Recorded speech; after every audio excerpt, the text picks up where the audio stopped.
Children are assessed in settings that are familiar because they're being watched and they don't know that it's happening. And you can use it for development and learning. One of the limitations of it, you can't really look at attitudes or values. You know, I like this because, I hated this because. And other mental processes can't be assessed. It's focused attention. If you have a classroom full of people, it's not going to work as well. You might have personal elements. That might be your cousin, and you're not going to observe them the same way that you would, you know, Joe Schmo. So, if you guys had your creative experiences class, we spoke about this in that class. Observation is best in a natural environment. I say if you can design a checklist and check off observations and students don't even know that you're doing it, that's awesome. Because then you can really give a statement and say what kids know and what they're able to do without them knowing that you're doing it. So, eliciting responses from children. Teachers converse with them, they discuss things, and it's just a daily, regular thing. Performance assessment. Kids demonstrate what they know and what they do in a real-life situation. Learning centers are a perfect way to do this. How do you document performance for kids?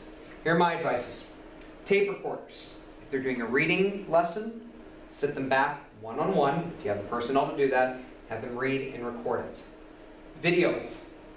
That's some of the best ways to document, as long as you can do it within legal guidelines.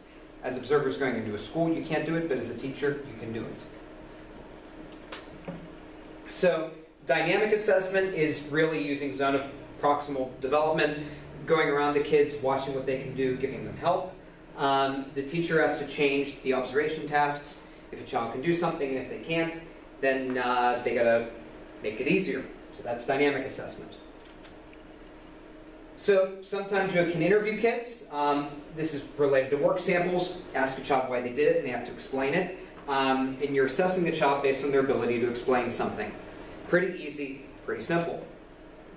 If we elicit responses from kids, we can understand what they understand.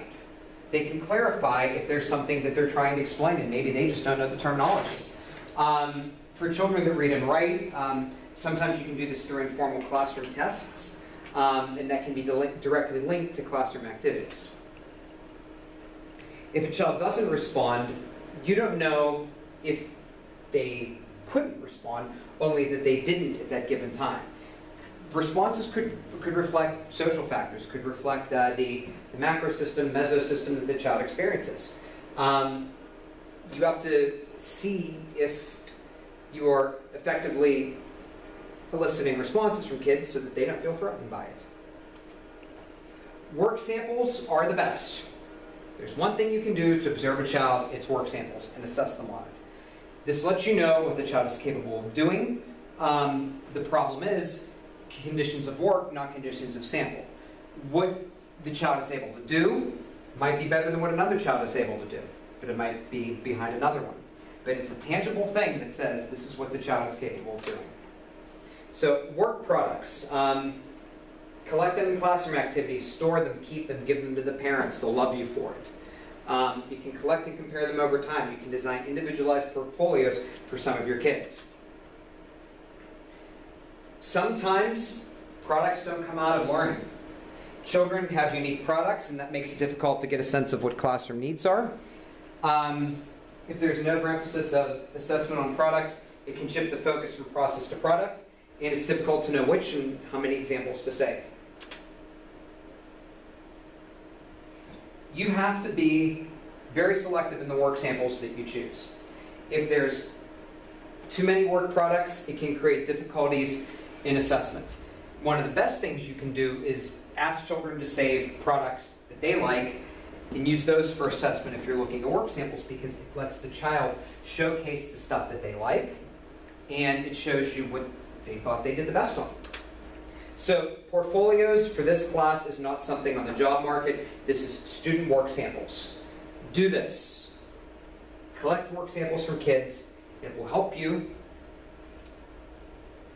to understand more about the child, more about child development. It'll also make you friends with the parents, which as new teachers, that is a good thing. So Different types of portfolios. We're going to talk about each one of these. Showcase, evaluation, documentation, process. You can read the definitions on your own. Let's chat about each one of these. Showcase. Kids have ownership. They pick the products they want. They include them. The teacher says, pick your favorite 5 products. Kids pick them. Or the teacher makes helpful hints by saying, I really like that project. The student does something, looks like that, and they say, this is what I want in my portfolio. The teacher says, that's nice, but what about that? Teacher's giving them helpful hints. They're making them think that idea is their idea. It's a brilliant thing to do. Evaluation portfolios are normally district mandated. They say that you might have to do a running record every month for literacy.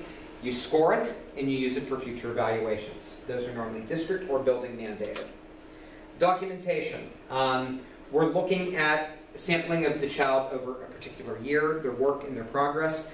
Sometimes it's a subject area, sometimes it's child development, social or behavioral development.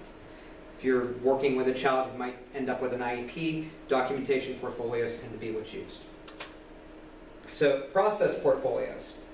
These are normally ongoing work for larger projects, commented on, chronicled by the pupil. It involves the children in the selection process. Child reflects on ways that the items help them. Teacher picks, students reflect, that sort of thing. So in theory, I want you to know that portfolios can be varied to suit the age and development of children. They help every child in the group, and they provide the opportunity for ongoing assessment. What can a portfolio do? I need to stress this because some of you are going to be new teachers, and you got to realize this. Your first 3 years, you're under scrutiny for anything. You can be fired for any reason in your first 3 years.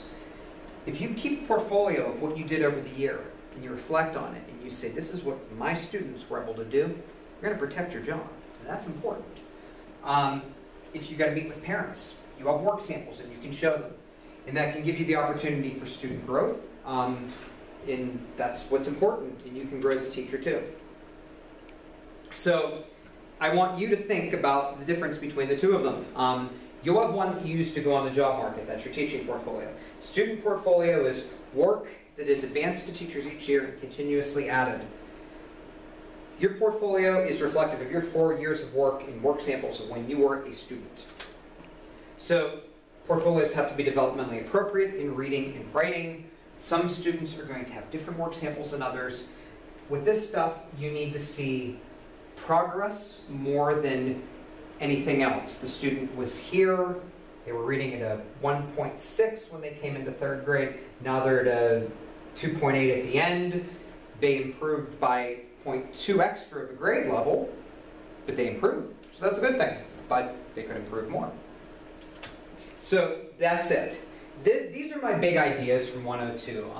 If I was teaching this class, I would obviously go over this a lot more in depth, but if this is the quick and dirty observation and guidance class, what I would cover in it. I hope it gives you some different perspectives on the content, and I hope it helps, especially if you're going to observe too. So, hope you enjoyed the lesson. Thank you.